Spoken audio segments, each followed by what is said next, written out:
disons merci à notre Dieu premièrement, et à vous, je vous souhaite bienvenue, parce qu'il nous permet d'avoir ce moment nouveau afin de partager dans la perspective de la croissance dans la grâce. Le Saint-Esprit est disponible, c'est lui l'agent transformateur, c'est lui l'ascenseur de Dieu pour faire descendre jusqu'à nous les valeurs célestes que nous devons recevoir et intégrer. Et aujourd'hui, nous voyons la valeur numéro 13 qui est l'amour, qui est le sommet de toutes les valeurs. Nous allons prier pour que le Seigneur nous accompagne pendant ce nouveau moment de partage. Oui, notre Dieu, notre Père, tu es bon, miséricordieux, grand, tout-puissant, et tu agis en permanence pour réaliser tes desseins. Et tu ne te donnes pas de repos tant que ce dessein n'est pas concrétisé.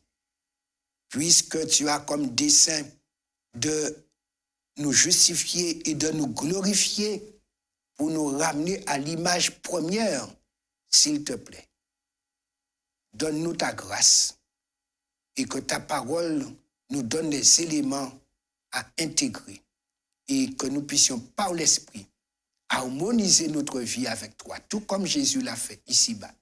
Nous comptons sur toi pour cette victoire. Nous te prions au nom de Jésus. Amen. L'amour, c'est un mot qui est bien connu, bien employé, qui est répété, qui est dit de l'un à l'autre et qu'on emploie pour toutes choses. Oui, j'aime mon chien, j'aime le chocolat, j'aime me baigner, j'aime Dieu. Oui, le même mot. Mais avec quel degré, quelle intensité, quelle différence? La Bible nous donne la définition de l'amour.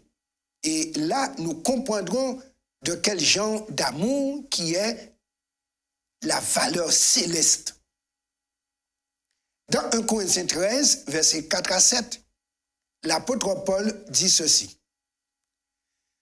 La charité, c'est le mot grec pour amour véritable, l'amour qui est valeur céleste.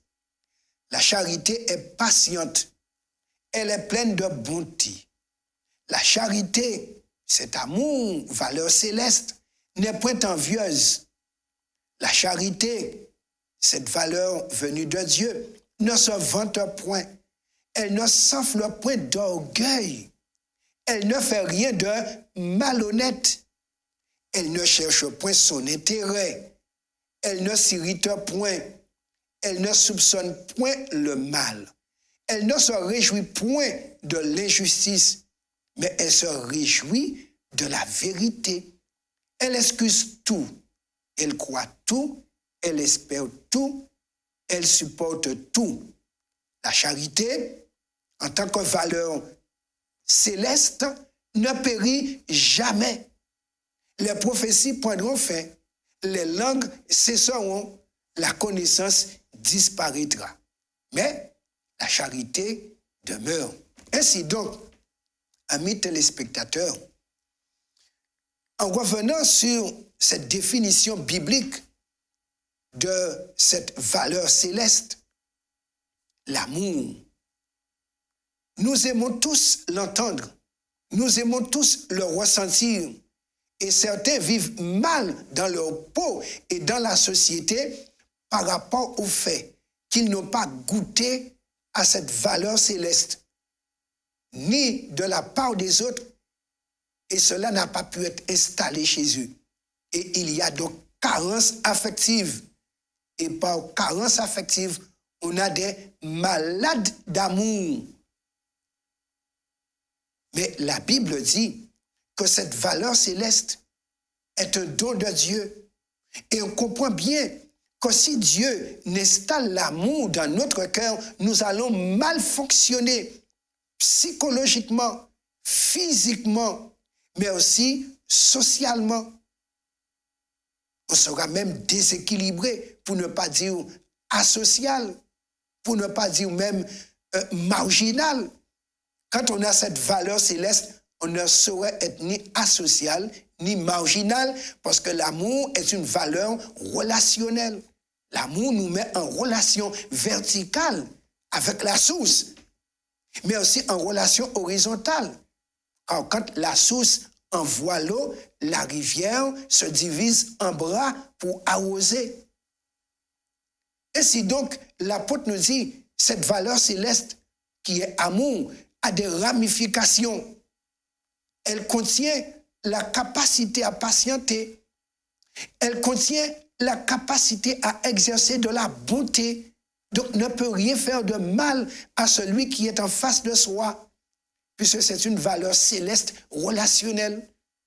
Et remarquez bien, cette valeur céleste, l'amour, respecte les biens et les propriétés d'autrui. C'est pourquoi il n'y a pas d'envie chez celui qui a cette valeur céleste. Et on comprend, celui qui n'envie pas celui qui est à côté de soi ne va pas chercher à lui mettre des bâtons dans les roues, ni même à faire de la sorcellerie. Parce qu'il y a de ceux qui, par envie, eh bien, vont barrer la route à certains en demandant au diable d'intervenir. Et combien n'ont pas détruit des familles, détruit des époux, détruit des épouses, détruit des enfants avec la sorcellerie par manque d'amour. Ils ont satisfait leur orgueil, leur vantardise en détruisant l'autre pour toute une existence. Il est dit, cette valeur céleste, lorsqu'on l'a intégrée, nous permet de rester humbles parce qu'on ne s'enfle pas d'orgueil, donc pas de comparaison avec l'autre et pas de complexe d'infériorité ou de supériorité. Quand on a cette valeur céleste, on est tous à égalité devant Dieu et on traite l'autre en égal. Et là, comme on a traité déjà l'honnêteté, on voit cette valeur céleste a comme ramification l'honnêteté également. C'est le sommet des valeurs. Parce que l'amour ne fait rien de malhonnête. On garde la tête haute sur les épaules et les yeux en face de soi. Cette valeur céleste n'est pas égocentrique ni égoïste parce qu'elle ne cherche pas son intérêt. Et surtout, elle exerce la maîtrise de soi. Parce qu'on aime l'autre, on ne s'irrite point. Parce qu'on peut se calmer face à toute situation désastreuse. Cette valeur ne va jamais soupçonner le mal chez l'autre, à plus forte raison, faire du mal à l'autre. Et quand l'autre subit un dommage, le cœur est touché, parce qu'on ne peut pas se réjouir même du malheur de ses ennemis. Non, parce que quand l'amour, cette valeur est installée, on fonctionne comme Dieu fonctionne. Cette valeur céleste, l'amour, se réjouit de tout ce qui est vrai, mais le mensonge est tenu à l'extérieur, n'est pas écouté. Et la partie la plus dure pour les humains, celui d'excuser le tort que l'autre fait, celui de croire que l'autre peut devenir meilleur. Cette valeur donne l'espoir d'un lendemain meilleur. Et surtout, lorsque l'on vit des situations difficiles à cause de l'autre ou des autres, cette valeur céleste donne la capacité à supporter. C'est pourquoi c'est le sommet de toutes les valeurs. Ainsi donc, l'amour nous permet de servir Dieu et de servir les hommes. On peut dire que l'amour est la règle pour le bon service ici-bas. Dans le livre « Levez vos yeux en haut », Ellen White dit ceci. Le véritable service, c'est la révélation d'un cœur parfumé par l'amour de Dieu. Un tel service ennoblit le caractère en cette vie. Sous son influence, l'amour envers Dieu et envers l'homme s'exprime par les paroles et par les actions. Oui, il est important que nous intégrions cette valeur céleste pour que nous soyons au service de Dieu, de tout cœur, mais avec un service parfumé.